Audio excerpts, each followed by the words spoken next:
বিসমিল্লাহির আজকে আমি অষ্টম শ্রেণীর গণিত বইয়ের মুনাফা অধ্যায় অর্থাৎ অনুশীলন 2.2 এর 7 নম্বর অঙ্কটি সমাধান করব। তো অঙ্কটি করার আগে আমি কিছু কথা বলে নেই যে এই অধ্যায়ের অঙ্কগুলো একদম সহজ। যদি কোনো শিক্ষার্থী মন সহকারে মানে বাসার মধ্যে অঙ্ক ঠিক মতো করে অবশ্যই সে অঙ্কগুলা বুঝতে পারবে, এগুলো একদম সহজ। আর এখানে এই অধ্যায়ে যে সূত্রগুলো আছে এগুলো অবশ্যই মুখস্থ রাখতে হবে। অল্প সূত্র আছে যে মুনাফা সূত্র কি, I is equal to P R N, এবং এগুলো যে পরিচয় আছে আই মানে কি, পি মানে কি আমরা জানি। আই মানে কি মুনাফা, পি মানে কত আসল, তারপর আর মানে কত মুনাফার হার, এবং এম মানে কত আমার সময়। তারপর আর হচ্ছে চক্রবৃদ্ধি মূলধন, আমরা জানি চক্রবৃদ্ধি মূলধনকে সি দ্বারা প্রকাশ করি। সি সূত্র হচ্ছে P into 1 plus R to the power N, যেখানে পি কত আসল, আর কত মুনাফার হার, এন কত সময়। আরেকটা চক্রবৃদ্ধি তোমার যে মুনাফা নির্ণয় সূত্র। তো এছাড়া এখানে আরেকটা সূত্র বলা যায়, সেটা হচ্ছে আমার যে মুনাফা আসল। তো মুনাফা আসলকে এ দ্বারা প্রকাশ করে। আমরা জানি যে মুনাফা আসল সমান সূত্র হচ্ছে আসল যোগ মুনাফা, অর্থাৎ মুনাফা আসলকে এ দ্বারা প্রকাশ করে এ সমান আই প্লাস পি। তো আমি অঙ্কটা এখন সমাধান করে দিচ্ছি, সহজে বুঝে দিব। তোমরা মনোযোগ দিয়ে ক্লাস দেখো, অবশ্যই বুঝতে হবে ইনশাআল্লাহ। তো দেখো আমি অঙ্কটি করাচ্ছি। এখানে কি বলেছে যে বার্ষিক বার্ষিক 10% মুনাফায় 8,000 টাকা 3 বছরে। দেখো বলছে 3 বছরে, এই যে 3 বছরে চক্রবৃদ্ধি চক্রবৃদ্ধি আমার এই যে মূলধন নির্ণয় করতে বলছি। ওকে, এটা হচ্ছে আমাদের প্রশ্ন। তো এখন দেখো তুমি প্রশ্ন পড়ার সময় তুমি দেখবা তোমার কার কার মান দিচ্ছে, যার মান দিচ্ছে তার মান নিয়ে কাজ করবে, ঠিক আছে। তো দেখো এখানে কি বলছে 10%। তো আমরা জানি যদি পার্সেন্ট থাকে ওটা হচ্ছে কার মান, ওটা হচ্ছে আমার আর এর মান। তাহলে এখানে কত 10% দেওয়া আছে না, তাহলে কার মান, এটা হচ্ছে আমার আর এর মান। ওকে, এবং কত আছে এখানে 8,000 টাকা। তো আমরা একটা আন্দাজ করি যে যদি টাকা অ্যামাউন্টটা বেশি হয় সচরাচর এটা কি আমার আসলই হয়, মানে পি। এখানে কি করতে আমরা 8,000 টাকা এবং বছর জানি, সময় সময় কত যে 3 বছর দেওয়া আছে। এখানে কত আমার আর দেওয়া আছে, পি দেওয়া আছে, এবং এন দেওয়া আছে। চক্রবৃদ্ধি মূলধন নির্ণয় করতে বলছি। তো আমরা জানি চক্রবৃদ্ধি মূলধনকে সি দ্বারা প্রকাশ করি। সি সমান সূত্র হচ্ছে কত P into 1 plus R to the power N. এখান থেকে সূত্রের মধ্যে মান বসালে অঙ্ক হয়ে যাবে, একদম সিম্পল। এগুলো পাওয়া যাবে যদি কোন ছাত্রের বাসা মধ্যে করে। তো এখন দেখো আমি দেখি, তাও এখন আমি করে দিচ্ছি, দেখো। হ্যাঁ, তো এখানে লিখবা যে যা যা দেওয়া আছে তা লিখবে, যে যা যে মানটা দেওয়া আছে তা লিখবা যে দেওয়া আছে।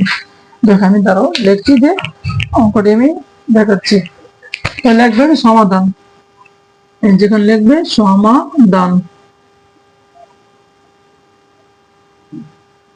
তো লেখলাম সমাধান, এখানে যে যে মান দেওয়া আছে লিখবে যে দেওয়া আছে। এখন দেখাচ্ছি, লিখবা যে দেওয়া আছে।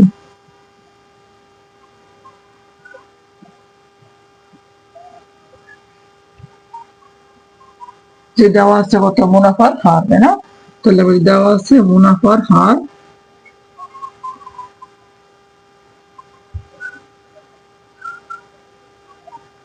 মুনাফার হার এটা কি আর দ্বারা প্রকাশ করি। আর সমান এই যে আর সমান কত আছে 10%, এই লেখার থেকে 10%।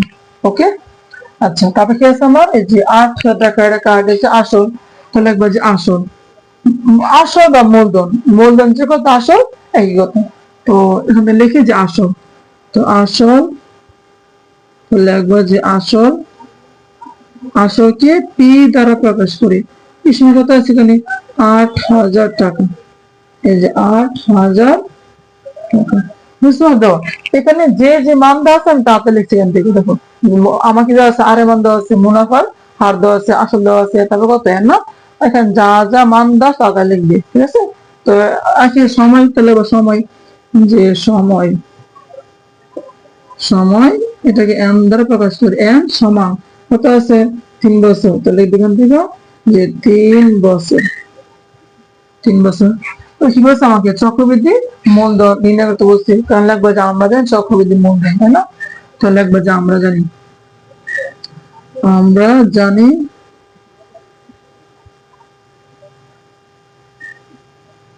আমরা জানি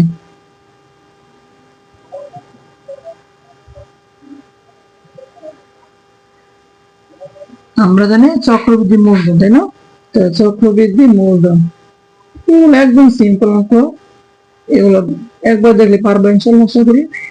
তো আমি দেখা দিচ্ছি যে চক্রবৃদ্ধি মূলধন, আমরা জানি চক্রবৃদ্ধি মূলধন এটা কিন্তু সি দ্বারা প্রকাশ, মনে রাখবা চক্রবৃদ্ধি মূলধনকে সি দ্বারা প্রকাশ করি। সি সমান সূত্র কত, পি ইন্টু এই যে পি ইন্টু কত 1 plus R to the power এই যে এন। তো এখান থেকে মানুষ পি পি কত, পি দশ মাত্র আসলে কত আছে, পি আমার 8,000 টাকা। তাহলে লাগবে এখানে কত, এই যে 8,000 লিখবে যে 8,000 ইন্টু 1 প্লাস 10%।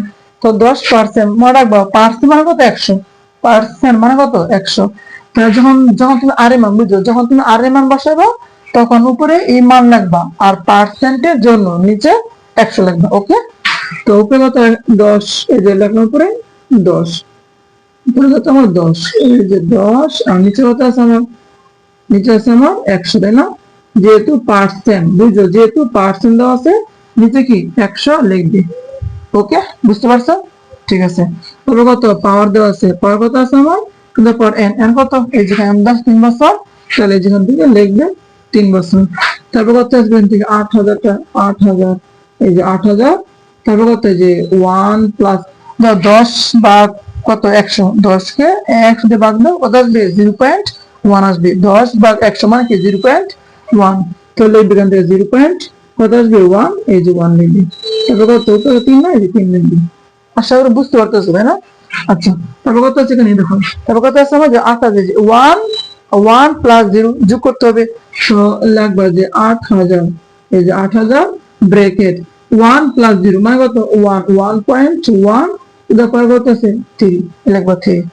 এখন এখন দেখবে যে কত আছে এখানে, এই যে 8,000 গুণ 1.1 এর উপর পাওয়ার 3 দিবি। তোমাদের ক্যালকুলেটরের মধ্যে তোমরা লিখবে এটা যে 1.1 টু দ্য পাওয়ার কত 3, এখানে যে মানটা আসে এই মানটা বসাবো, বসায় দেখবে যেটা আমার আসবে, এই যেখানে বসাবো, এখানে বসে যে মানটা আসবে এই মানটার সাথে বুঝো এখানে মানটা বসাইবা, মানটা বসিয়ে যে মানটা পাইবা, এই যে মানটা পাইবা ওইটাই কি আমাদের এই যে অ্যান্সার। এই কাজটা তোমরা নিজেরা করবে, আমি এখানে বক্স করে দিচ্ছি, এটা তুমি নিজে করবে।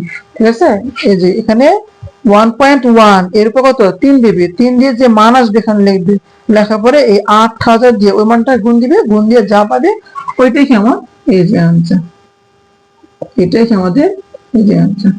আশা করি বুঝতে পারছো এতটুকুই। তো সবাইকে ধন্যবাদ এই ক্লাস দেখার জন্য, আশা করি বুঝতে পারছো।